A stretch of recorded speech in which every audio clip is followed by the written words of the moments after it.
Hello, everybody, and welcome to another Secrets of Strixhaven Draft here on the channel. Huge thanks to Wizards for the free preview access so I could get this recorded early. Let's see what we are working with. Our rare is Mathemagics, which is a really kind of cool spell. It's not the best spell in the world, but it's pretty interesting. So XX, blue, target player draws 2 to the power of X cards. So you can spend blue to draw 1 card, blue, and then X is 1, so that'd be 4 mana to draw 2 cards, 6 mana to draw 4 cards. So once you start up getting to 6 mana, it starts getting pretty scary, and you can make target player draw this. So if you pump in a bunch of mana into this, like if you somehow spend like 10 mana on this in the late game, you can make your opponent draw 16 cards and deck them.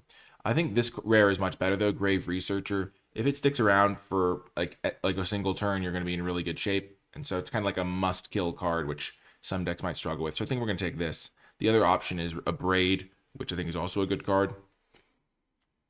But I think Grave Research is going to be a better start. If you play this card on turn 3, it can surveil you to find stuff. If you play it in the mid-game, the odds of you being able to have it prepared immediately from just having the creatures in your graveyard pretty high. Just a strong card. So we're going to take that over Mathemagics, over a Braid. Oh, this card's been very impressive in my experience so far. It doesn't necessarily look like it, but there's oftentimes a situation where Cauldron of Essence, there's just like a really good creature in the graveyard, and this just is in play, and there's like a couple pest tokens or something, and then this thing just gets back the best creature every single turn. I'm definitely going to take this here. It's been pretty scary, I'm not going to lie. I mean, I don't lie anyway, but turn of phrase. But Cauldron of Essence has been really scary. They just like if you just play this in the like mid to late game when the board is a little stalled, you're just getting back all of your best creatures and gaining some extra life. It's really hard to beat this. Other cards, I think Practice Scrollsmith is pretty good. I think that Abigail is quite good for the black-white deck. And then I think that Elite Interceptor is also really good for the black-white deck. So, and then this card also fits well in the black-white deck. So, lots of good cards for black-white, a couple good cards for black-green. Let's just take this card because I think it's a really interesting and strong one. So, hopefully we can showcase it. And then we see a pack that doesn't really have anything for me. Stand Up for Yourself, good removal spell. We could take this, still have the path open of going black-white. We could also just take Zephyr and the Tempest and see if we can just build around that. Though I think that this card, it's just a bit expensive as a 7-drop. If I'm already playing blue-red, I might play it, just if I have some expensive instants and sorceries. I wish that it could cast instants and sorceries from anywhere, so you could cast like Landscape Painter's thing, but this isn't from your hand. I think we'll just take Stand Up for Yourself. We could still just play like black-white. We could also play like green-black and splash-white. Sometimes you'll splash in your green decks. Stone Docent's fine, though it doesn't line up really well against pest tokens, which is a problem. And then if you get pest synergies, this is a Badger Pest, so just keep that in mind. Its creature type is kind of relevant sometimes. Okay, I like the look of Eternal Student here. I'm kind of leaning toward just taking black cards because the black cards can fit with the Grave Researcher or the Cauldron of Essence, which I really like. The Eternal Student having a sack outlet for it, like the Cauldron of Essence, is also pretty good. So you can get those 1/1s if you really need the flyers. The Quillblade Laureate is also quite strong. So we could just like be like, yep, we're just going to try to play black-white now. But I think this card's nice because there is still a good green card. There is a green-black land, so maybe green-black is open. There's also Molten Note, which is a pretty good card for red-white. So there's plenty of options here, and there's also like Repel. So I think white might be open here, but I really want to try the Eternal Student and see if we can get this to work. And it also fits into both of the decks that we currently have as avenues. So let's take that. And now there is the Tenured Concoctor, a card that I'm less impressed by than I thought I would be, though I've had okay experiences with it. Cost of Brilliance has been pretty good, though. And Follow the Lumerets is fine. There's also just Inkling Mascot. We could just take this to get ourselves a 2-drop. There's some blue cards that are fine. I think black-white's looking maybe open. Let's just take the Inkling Mascot here. I'm not going to really miss Cost of Brilliance, but getting a good 2-drop for my black-white deck could be nice. And Surveilling definitely helps avoid Flood Out and stuff like that. I also think this card's pretty solid. Don't sleep on this one. But yeah, I don't even play Cost of Brilliance that much in black-green. I'd probably rather play Follow the Lumerets in black-green, though it's close. Okay. So now there's another 2-drop for me, maybe. Kirill is very strong. The best card here is Kirill by a country mile, I think. It only goes with stand up for yourself. Unless I wanted to play like a 3-color deck. Let's just take it, though. I'm never going to feel like I'm missing out on this. I could just abandon 1, 2, 3, 4 cards. Play red-white with Kirill. I try to avoid splashing in red-white and black-white. It's not like impossible, but I just try to avoid it a little bit. But Kirill could be one of the best cards in my deck, and this card's always going to just be a role player. I did just take the Inkling Mascot to help me hit my 2-drop count. Okay. We're shifting back towards black-white if we see a Silver Quill Charm. There is the Spirit Mascot. There could also have been a world where like this pack was a blank, and then there's the Spirit Mascot. There's some blue cards too. Flow State's been okay, but I think a lot of the instants and sorceries you cast are attached to creatures because of things like Kirill. So they don't actually go to your graveyard to make this card into a little bit better, because it gets better if you have instant and sorcery in your graveyard. Deduce, reasonable card. Let's just take Silver Quill Charm though. Go back towards our black-white deck. There's a cheerful Osteomancer now, or we could take Wilt in the Heat, or Royal Treatment, honestly, pretty good card.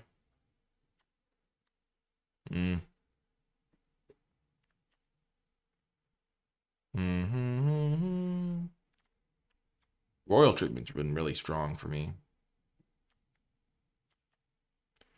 I haven't been that impressed by the Osteomancer. Let's just take the Royal Treatment. Maybe we end up going back towards green. Combat Trick. We'll take a Johnny's Response for our black-white deck. I think it's a little better than the Flourish.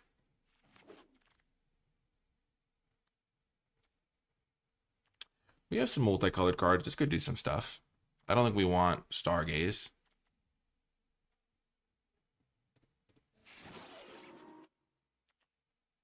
Okay, Field of Strife. Or we could just take Masterful Flourish. Let's just take the Flourish. Get ourselves a good combat trick.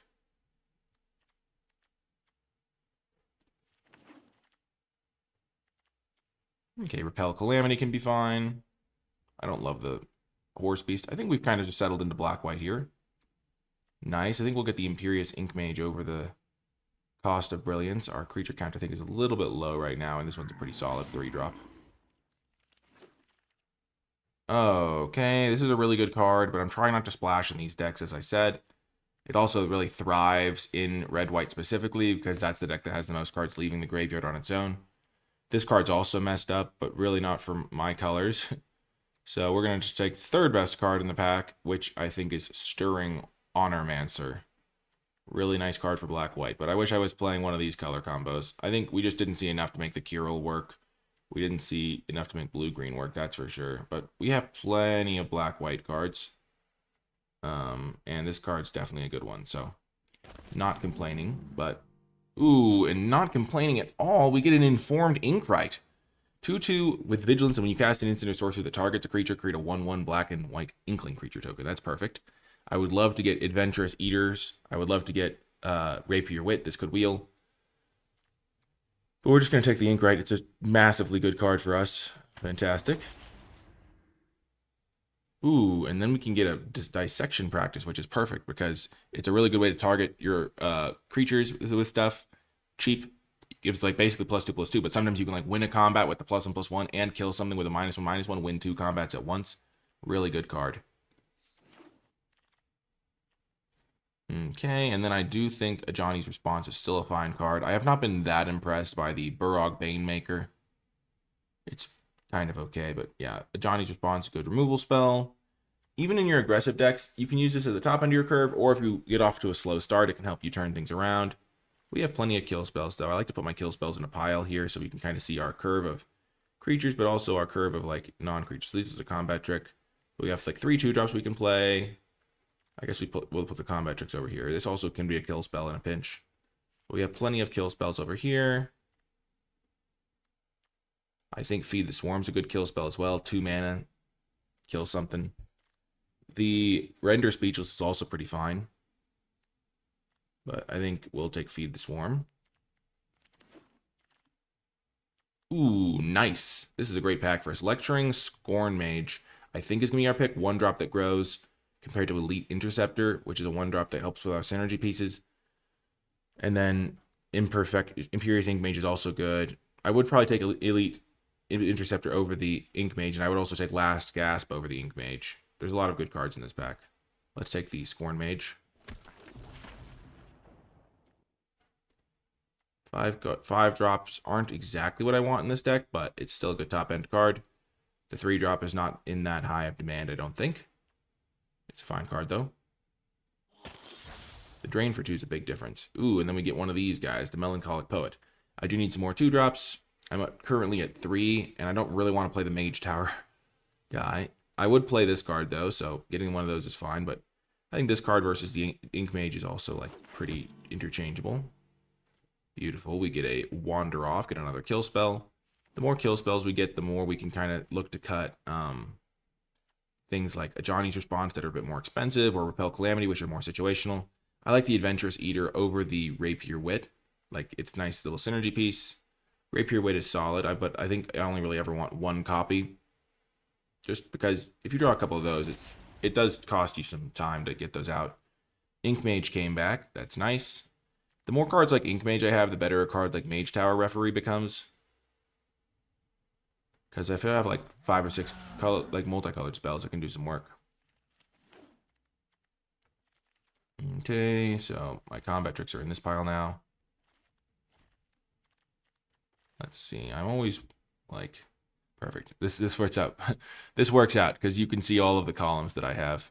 Ooh, I wield Render Speechless. That's actually great. I'm definitely playing that.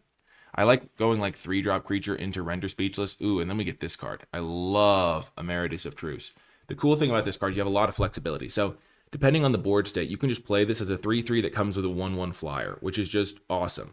But if you're really far behind and your opponent has a flyer or has a bunch of creatures, you can play this, and sometimes even it gets prepared, and then you get Swords to Plowshares, which is great. Or you can like give them a 1/1 and then Swords to Plowshares, their big creature. It's just a fantastic card. Man, this is looking like a good deck. Now we'll take Last Gasp. I do think End of the Hunt is fine, but I'd rather get Last Gasp as a kill spell because it targets their creatures, and this like targets an opponent, which won't trigger my cards the same way. So we have lots of interaction spells here. I also do like Eager Glyph Mage. My 4-drop slot is a little bit low, and so buffing that up is nice. I have room for this. I'm not interested in this card right now because I just don't want to be paying life to cast my instants and sorceries, and I want to be able to cast my normal spells, and the Glyph Mage is just a good card. So now there's another Imperious Ink Mage. There's also a Daydream. So it targets my creatures for two times, which works with stuff. I have some decent DTBs, like Stirring Honormancer is really good with that. The Shade Rider is pretty decent with that. Getting Surveil 2s is fine. Getting extra 1/1s. I could see this card being good. It seems a bit finicky, though. I might just prefer the Ink Mage. I think I'm just going to take the Ink Mage. Boom. Now we get another Silver Quill Charm. Honestly, this Mage Tower Referee is looking pretty good here. I will need a couple more 2-drops, but Silver Quill Charm is really strong. We're just getting all of the things we want. Sure, we can take Social Snub. I don't think it's great, though. This card, however, is very strong. We are missing some 2-drops. We don't have as many 2-drops as we'd like.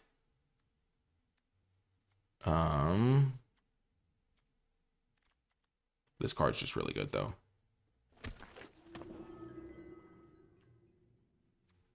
These can kind of be like seen as 4-drops to some degree. Oh, okay, perfect. We needed another cheap spell. Elite Interceptor gets that job done.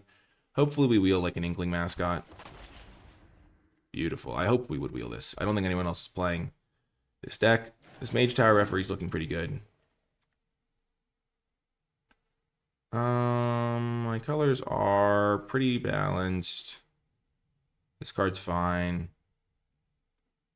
I kind of just want to take the Evolving Wilds to make my colors a little easier, potentially. Yeah, we're not playing any of these cards. Let's just take a couple. So we have 32 cards here. One of them's a land, though. We have to make like 8 cuts. We want to make sure we have enough creatures. I think we barely got there. 5 2-drops is just on the enough side. 3, 4, 5, 6 3-drops. I mean, this is also a 3-drop. We have plenty of 3s. Oh, cool. We wield Daydream. There's also an interjection, but we have enough combat tricks already. So maybe we can try the Daydream. We'll put it into the main deck for now. Okay. I'm excited to try this one.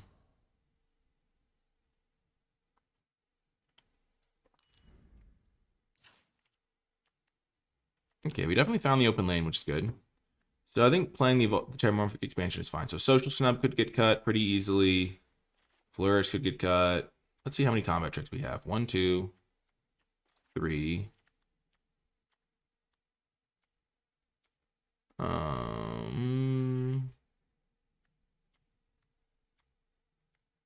3 combat tricks. I think we might just... I mean, Daydream's also pretty cool with like Elite Interceptor. I kind of want to just try it out. I think Social Snub isn't the best card. Okay, so we're going to cut one of those. I think we're going to cut Masterful Flourish. We'd rather just play kill spells. We're going to cut one of Johnny's Response. Maybe not cut both. We're going to cut... So how many kill spells do we have? We have Stand Up For Yourself. Johnny's Response. We have Wander Off. Last Gasp. Feed the Swarm. Repel Calamity I think we're going to cut because it's a little situational. And we can't use it in the early turns as often. Dissection Practice is another combat trick. So yeah, we have 3 combat tricks. Daydream is just kind of a weird spot here. Kind of like Render Speechless is. So I like those. We could cut 1 Imperious Ink Mage. That could be a pretty reasonable cut. I do like the Adventurous Eater as well in this deck. We have a good number of multicolored cards for this. 1, 2, 3, 4, 5 kill spells seems like a good number. Plus 3 of these, plus these 2. We just want to have enough creatures to curve out consistently. So maybe we cut Daydream, cut Ink Mage.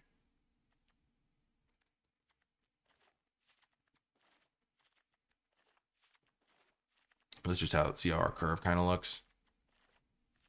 I mean, our curve is pretty cheap. I don't really want to cut lands, but we could.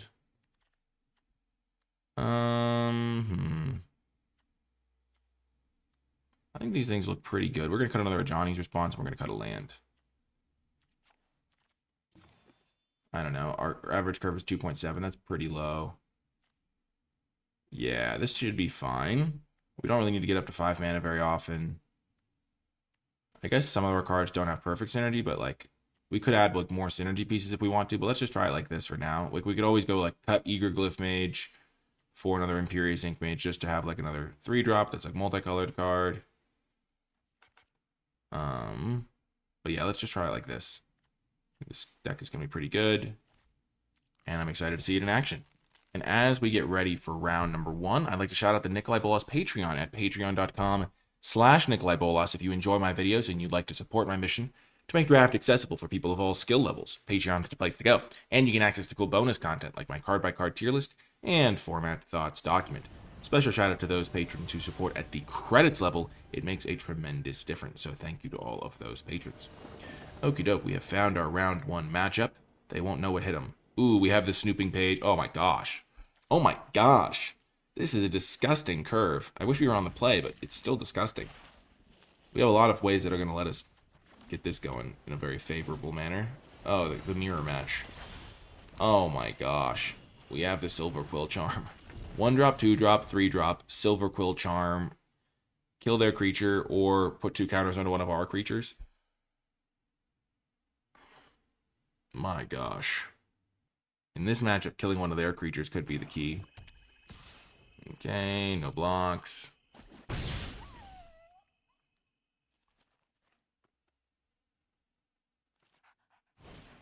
Okay, Stone Docent.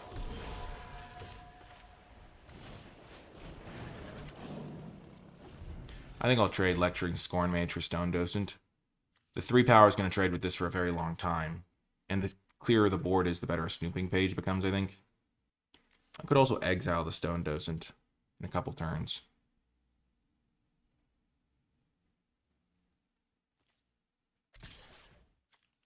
Yeah, let's just take it.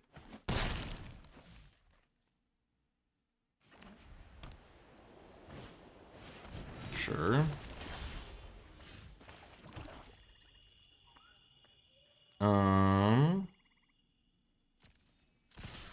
Let's do this. Okay, they take 3. We play the page. Hopefully this doesn't backfire. We could have braced yourself on the Adventurous Eater. Okay, so they do have Last Gasp, but they don't have enough black mana to cast everything they want. Oh, no, they do. Bummer. Maybe we're going to lose this game because of our decisions. But at least it's better to lose because of your decisions than for other reasons. This is going to kill Adventurous Eater, maybe.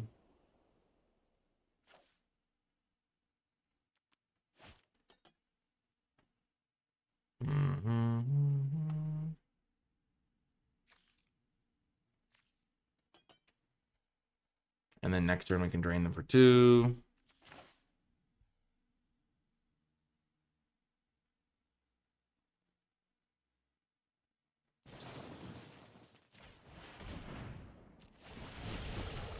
Yeah, I think I got greedy this game. Ooh, that's going to be really good, I think.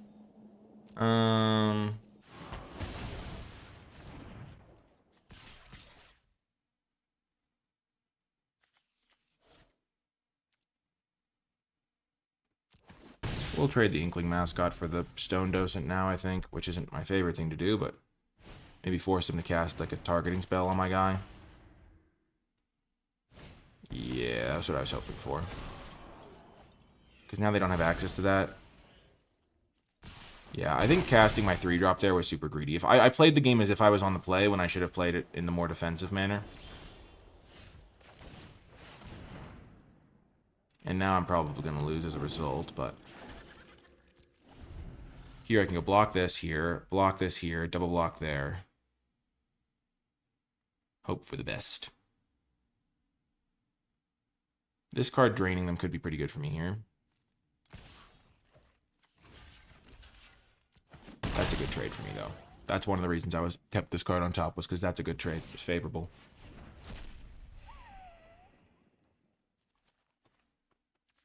Getting a Vigilance creature that lets me attack in.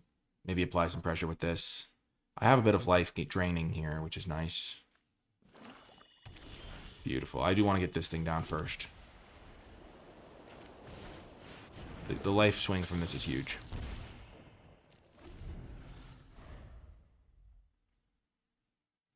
They didn't have anything to do. They're in bad shape if their turn is just that. Okay. Yeah, they are not loving at things if that's their best play. Okay, so we can exile that. It's power 2 or less. Okay. Play this. We'll surveil 2. That's a pretty good thing to do with this situation. Great card there. Play this. Attack.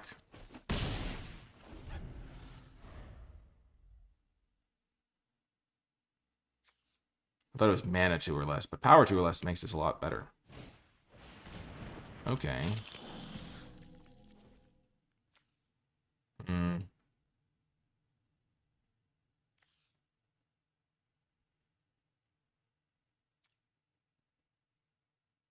So I'll take 2 no matter what from this, so I might as well not trade my creature for it right now. I'm going to kill this with my Silver Quill Charm.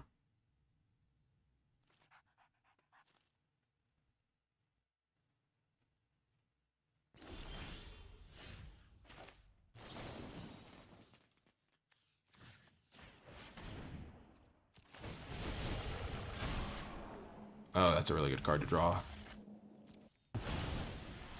Okay.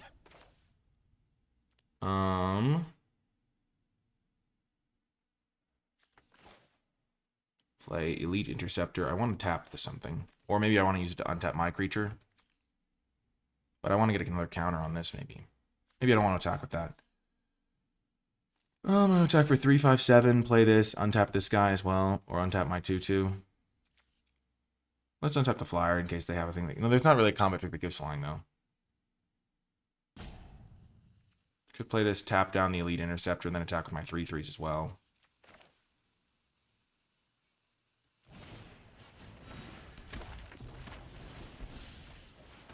Or at least some of my other cards.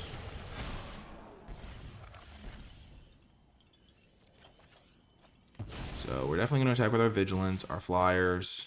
So we have 1, 2, 3, 4 blockers. They have 3 attackers and only 1 card in hand. We don't really need to attack with more, though, because we attack for 3, 6, 8. They go to 5, and this drains them for 3. So we're probably dead next turn no matter what. We attack for 4, 7, 10.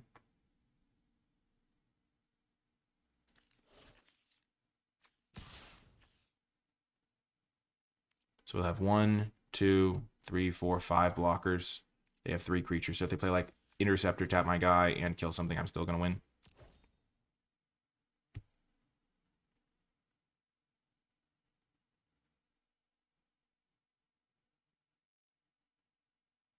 Just try to playing around as much as possible, because now they're at 3, so this is going to kill them no matter what. Oh, did they draw their own Silver Quill Charm? Boom, we got the win. Okay, huge. Huge, huge, huge. I did play that game very aggressively. I wish I played a little bit more safe because I had all those good resources for stabilizing. And getting to a low life total did potentially make things a little tricky on me. But we got the win. Nicely done. I like Silver Quill a lot in this format. I think it's just such a proactive deck. Whoa, we're playing against Luca, my amigo. From... Oh gosh, that's... It's not exactly embarrassing that I forget what country he's from, but Lolaman's a great player and someone that I will hopefully have on as a guest at some point. He's super, super good. I mean, I've had him on as a guest in the past, so that's one of the ways I know him. Oh, he's playing Lorehold. Nice.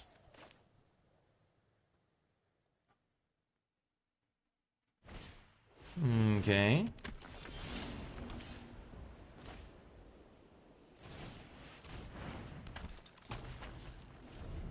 Hopefully I can get stand up for yourself to work. I need to draw a land, though. That's the key.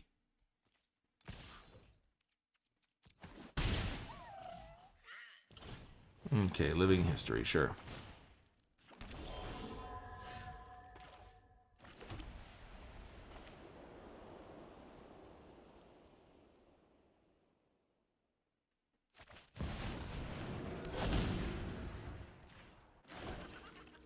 Just a really good 3-drop. Oh my gosh. Just get a 3/3 and a 1/1 flyer, no big deal. It's not prepared, but that's okay. Next turn, if I go stand up for yourself.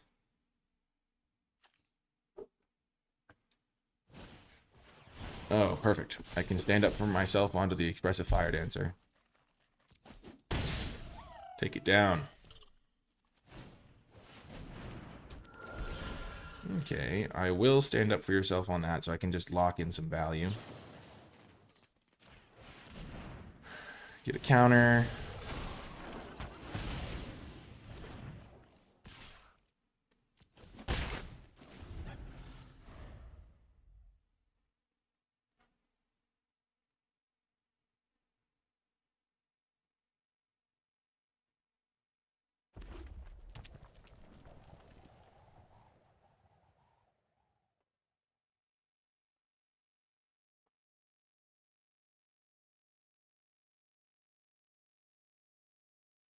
I have plenty of ways to target things in my deck. Sure, that's a good card.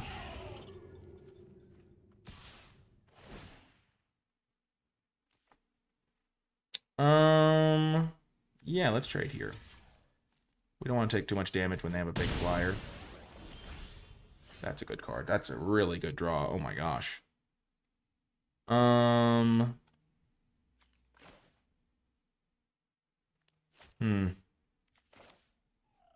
I think we're gonna play this turn though.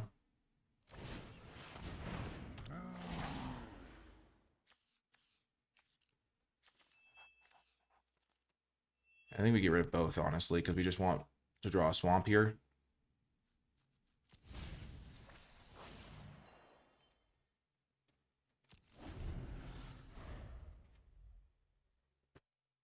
Because we want to start getting our expensive cards out of our hand. And next turn, if we can go Poet into Last Gasp, well, we're going to be thrilled. We're at 10, but we have a really good board state. It's only getting better. Oh, that card's really strong. Okay. Yikes. Maybe we play the Eternal Student here.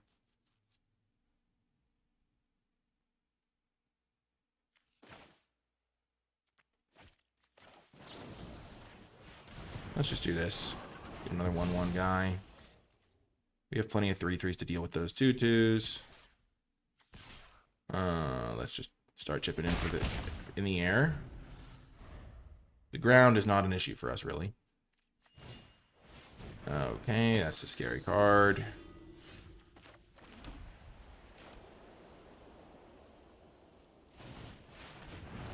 Okay, get some life drain going.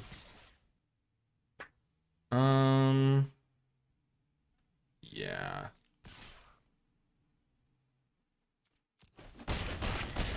I'm just going to attack with all of them because now I have a 2-turn clock in the air.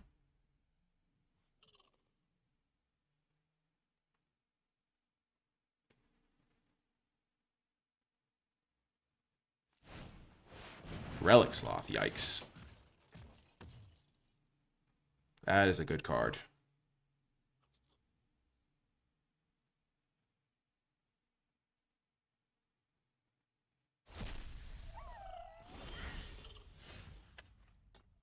I don't like that I'm choked on black mana. If I had another...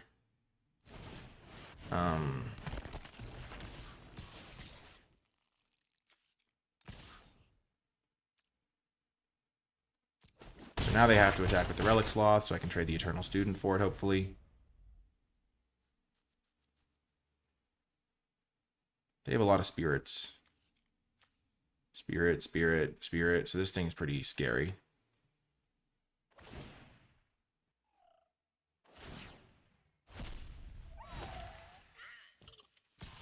That was a weird choice on a card to exile.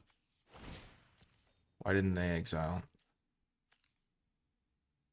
Huh. So they'll trample over for some damage. And gain 6 life, importantly. Why would they exile this card? Huh.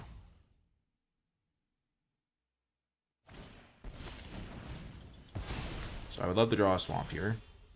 That's a great draw, even though...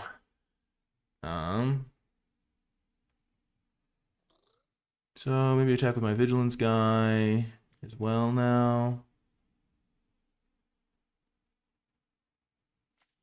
Just can buff this guy and shrink that guy.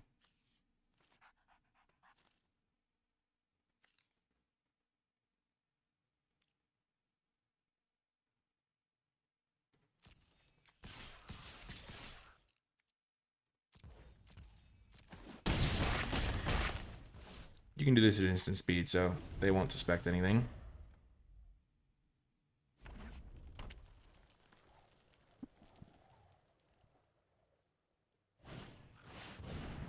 Okay, they're going to bring back the Soaring Stone Glider, I guess. That's why they kept that in the graveyard.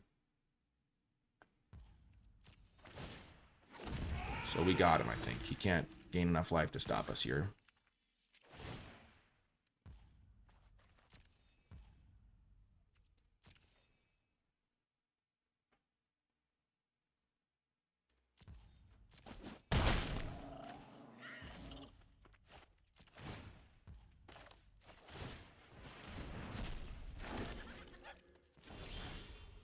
Okay, another plains.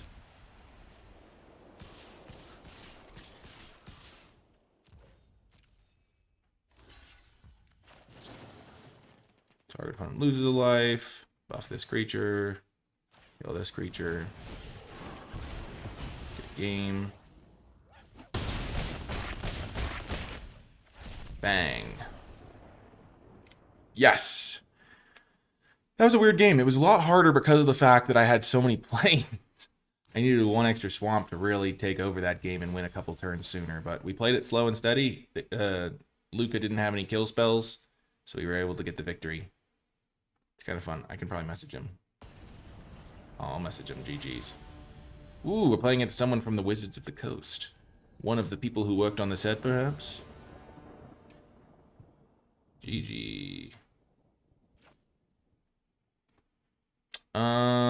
On the draw, can we keep this?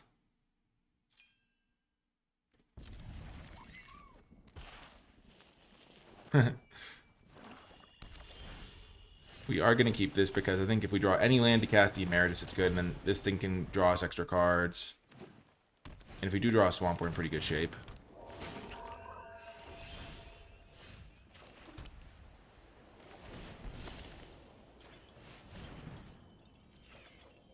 Okay, not loving that. But... okay.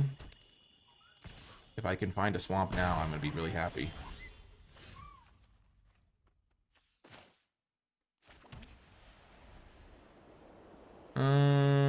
We cast this, give ourselves the guy.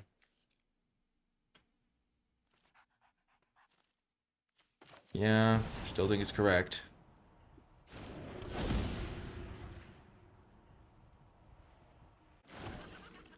And now if we draw a swamp, we're just cooking. So we gave ourselves...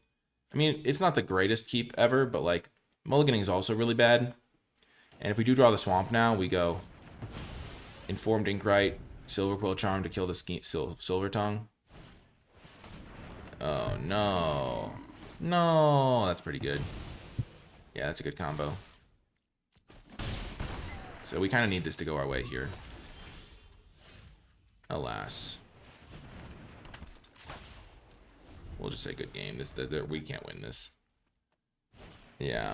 Oh, man. We were close. We tried.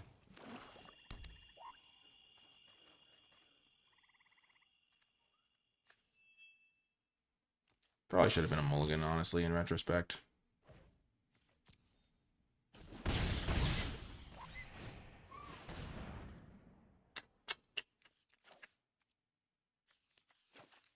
Get rid of the Inkling Mascot. Can't cast any spells. That's how it goes. I probably should have mulliganed that hand. It's tough when you have some really good early plays. If you draw like any land, you can buy some time with the Emeritus. But like, I need to have a more proactive start than that.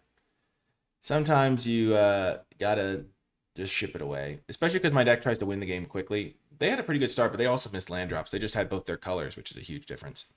So I'm not immune to making errors. I just try to learn from them. You're like, okay. And it's also important not to be results oriented because there are some spots where like that would still be a keepable hand. Like maybe if we had one more white spell to cast. That's also why like Evolving Wilds can be so good because if you draw an Evolving Wilds to get both your colors, then you can be in pretty good shape as well. And yeah, that's a huge benefit of having that sort of extra land resource. But, you know, I think it's better to keep more hands than mulligan more hands. So if you're leaning on the side of keeping, that's like a better place to be in terms of limited win percentage. So like if your default should be look for a reason to keep versus look for a reason to mulligan. So that is just the general gist of things. Ooh. We've learned our lesson. I mean, this hand is much worse. See, this hand's an obvious mulligan. The last hand, probably an obvious, like a mulligan most people would make, but that, like, you can sometimes justify it. This one's a mulligan. This is a keep. We're going to ditch the plains. I think our deck definitely thrives on having more swamps, though we do have a double white card. So keep that in mind. But I think we have more black spells in general. So other than the Emeritus, we'd rather have the swamps, I think, as we've seen in multiple games. And then we're getting punished for it, kind of. Probably should have attacked first, but hopefully they play like a 1 toughness creature. Okay, that's gonna have to die.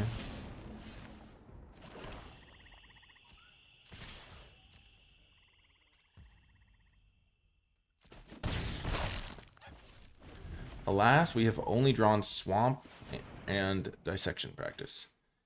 They're going to do some crazy stuff this turn. They get 6 mana.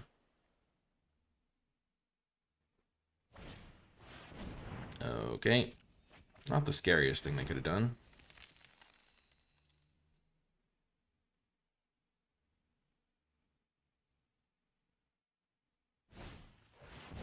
Sure.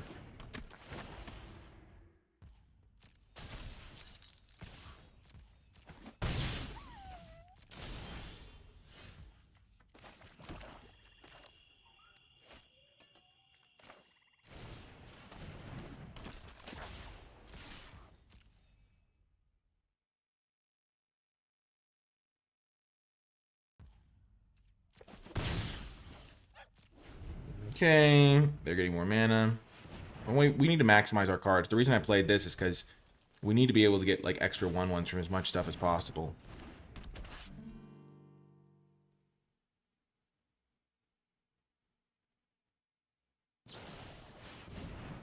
No! Brutal. This is where the indestructible trick would have actually been better.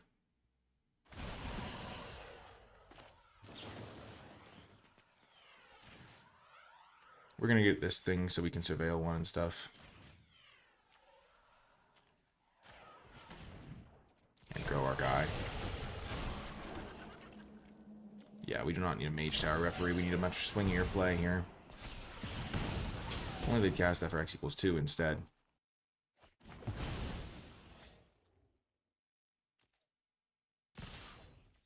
No blocks.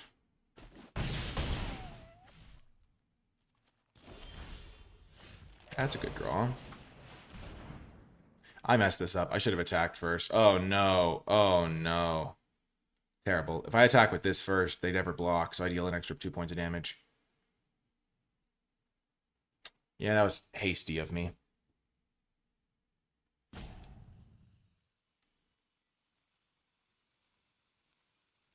They definitely have a bunch of spells in hand. That's kind of a problem with my situation, is they've gotten rid of extra lands here. So they're not going to flood out. This has reach.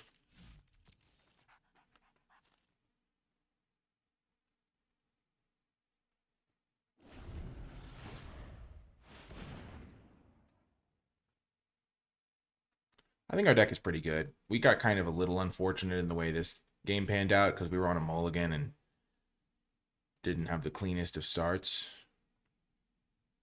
Not being able to kill this thing early is pretty annoying when we have a couple Silver Quill Charms. But, oh no. Yeah, this is game. Yep. This card's really good on turn 3 and oftentimes dies before it can attack in other situations. They can probably just kill me here, right? Yeah. Yeah, this is bad. Killing this a couple turns ago could have been real good for us. It just so happened that drawing the ink right kind of not baited us, but it didn't give us a good chance there. And this card's just really, really good. And they're discarding spells, so they have all spells right now. Okay. Yep. We are going to concede. We cannot win this game. Okay. We don't even have double whiteout. Okay. Well, we lost a couple of games in a row due to, I mean, honestly, kind of mulligan decisions. The first one, I mean, not mulligan. That one we just didn't have a good enough hand to win, I don't think.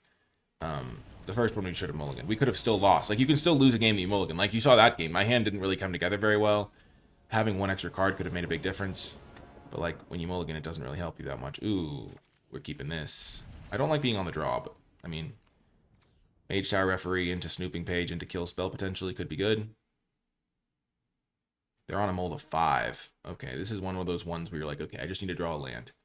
On the draw with 16 lands, I think you're around 75% to make it. I don't know the exact math for 16 lands versus 17 lands. We don't get there on the first draw step, but I think I'll just double check the odds on the draw, because odds on the draw are different. Like the glass. Oh, beautiful. Let's go. I'm not complaining. I would have loved to swap planes, but we're not complaining at all. Okay, they Quandrix charmed that. Okay, they might regret that. Okay, so we have 40 number of successes, 16. No, it's 33 with 15. No, 33 with 14. Oh, beautiful. Gonna get the snooping page down. It's 33 with 14 successes, sample size, 3 draw steps. You need 1. Yeah, you are 82%. They Pongified me? Who plays Pongify? That's a crazy, crazy move. I'm stunned. Sorry for... I was doing the math thing. Okay, Pongify is not a card you should generally be playing because they're still getting kind of crushed by the fact that I have a 3/3 in play. So sure, it's like I would be drawing cards, which would be worse for them, but like they're still going to lose to this 3/3 probably.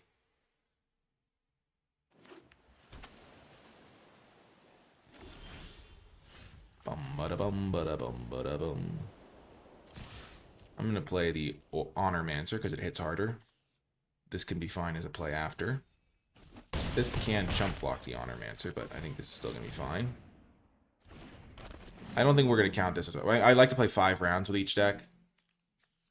I'll take the Silver Quill Charm. I already have kill spell for anything. Might as well get a little bit of flexibility. But yeah,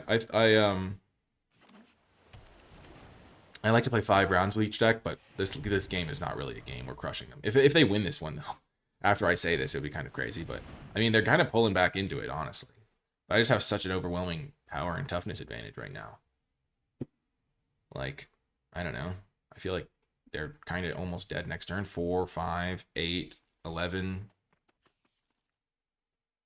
+2 counters. It's 13. They'll gain 2. Unless they have a board sweeper or something, I think they're probably in very grim shape.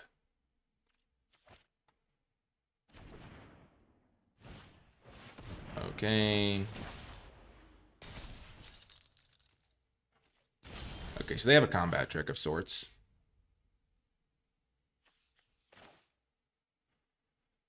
We'll play this card.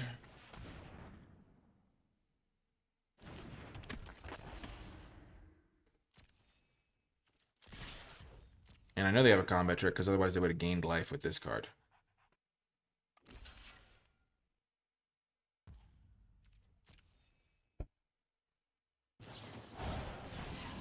Okay, so this would give their creature +1/+1, +1/+1.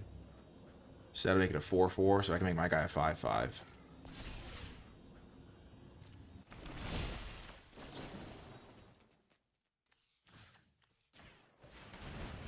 So that's just better for me, because I could have killed their creature in response, but I'd rather just get a 5/5.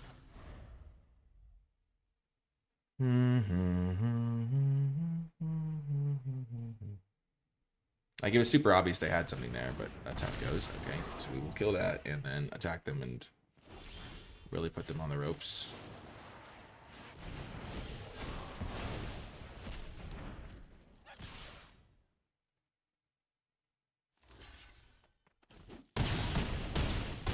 They go to 1. Oh my gosh. Cyclonic Rift. Oh, okay. Okay, we got him. I don't think there's anything they can have now. Actually, there's nothing. Yeah. Boom. Got the win. That ended up being a closer game than I thought it would be, honestly. Like, I'm just going to count that one because I thought we were going to run them over, and then it ended up being a little bit closer. Okie doke. Nicely done. 3-2 with this deck. We mostly lost to kind of mulligan issues. I think we built it pretty well. The Ajani's responses weren't super necessary. Repel Calamity, I don't think we needed. Masterful Flourish could have been good in some games, but... And then, honestly, Social Snub, by the way, good sometimes. We could have played this Terramorphic Expanse to help with the mulligans, but honestly, pretty sweet deck. We had a lot of multicolored cards. The Inkling mascots were actually pretty solid. Silver Quill Charm's pretty solid. I like the Snooping Page, even though it didn't really work that well for us. Lecturing Scorn Mage was great. Lots of stuff that target. Just a really classic kind of Silver Quill experience. If you did make it to the end of this video, in the comment section down below, leave hashtag #CharmWin. Because we did use a lot of the charms, and we got some wins. We also had that really close game where, like, this card being able to stabilize us was pretty great. But yeah, I hope you enjoyed the video. Thanks again to Wizards for the free preview access so I could get this recorded. Silver Quill is definitely a good deck to be able to draft because it can do some really powerful things. I hope you enjoyed it, and I'll talk to you next time.